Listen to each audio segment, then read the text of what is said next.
Check 1, 2, 3. Check. Which one do you want me in front of? Sure. No problem. No problem. Thank you.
From KVOA, investigating for you.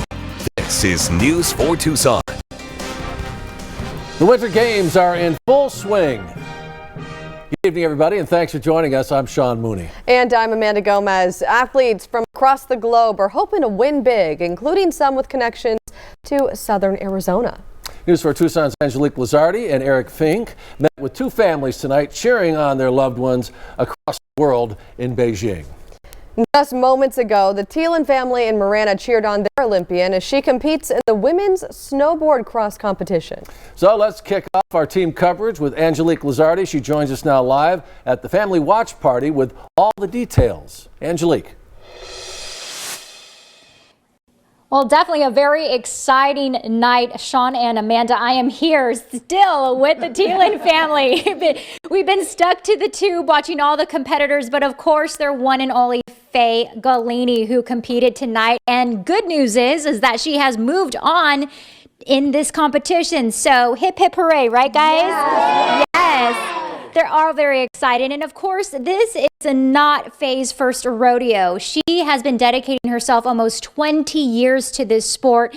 This is going to be her fourth Winter Olympics. So she has definitely been able to achieve a lot. But of course, this is a very serious competition. There are a lot of contenders. And of course, it's still going on right now. We're still watching it. Now, we did speak to one of her other very special family members, and that is her husband, Jake, who also watched at a watch party, but all the way in Park City, Utah. News 4 Tucson had the chance to speak to him as well to see what he had to say about his wife competing. And here's what he had to say.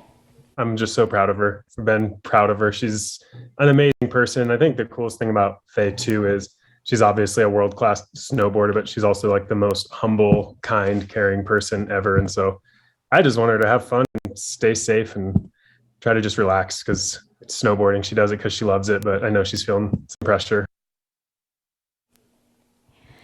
Yes, everybody feeling the jitters, especially her family here all the way in Marana. Go Team USA. And of course, Faye is still in that competition. She's expected to go at it still this evening around 11 o'clock. So we're going to keep an eye on her here on News 4 Tucson, as well as her family, her mother-in-law, father-in-law, sister-in-law, and of course, brother-in-law. And don't forget the kiddos here. But in the meantime, guys, we're going to send it back to you in the studio. And there are even more connections now to a U.S. snowboarder in Beijing who has a southern Arizona connection as well. News 4 Tucson's Eric Fink tells us about her. 18-year-old Tessa Maud is competing in her first Olympics. She's from Carlsbad, California. And growing up, she loved to visit her grandma, who lives right here in Saddlebrook. Tessa, always close with her grandma, and her grandma telling us, for her to be able to watch her granddaughter in the Olympics is nothing short of unbelievable. Snowboarder Tessa Maud's biggest fan is watching from her living room, more than 6,500 miles from Beijing in Saddlebrook. Her grandmother, Annie. It's a wonderful experience for me because we've talked about her competing. We've planned things around her competing, but the Olympics were never on the radar until about 2 years ago. Tessa's competing on the U.S. women's halfpipe team. She grew up coming to Arizona to visit her grandma every summer. I couldn't believe this 18-year-old young woman that I knew was the same child I drove around in a golf cart looking for javelinas. She is so mature and such a delight. Tuesday morning, Granny Annie, as she's affectionately known, sent Tessa a text. Be happy, be relaxed, because it's the experience you'll remember, not whether you made a medal. In Saddlebrook, I'm Eric Fink, News 4 Tucson. And tonight, Tessa did not qualify for tomorrow night's finals, but she is in 15th in the world, and Grandma Annie says she will be back in 2026.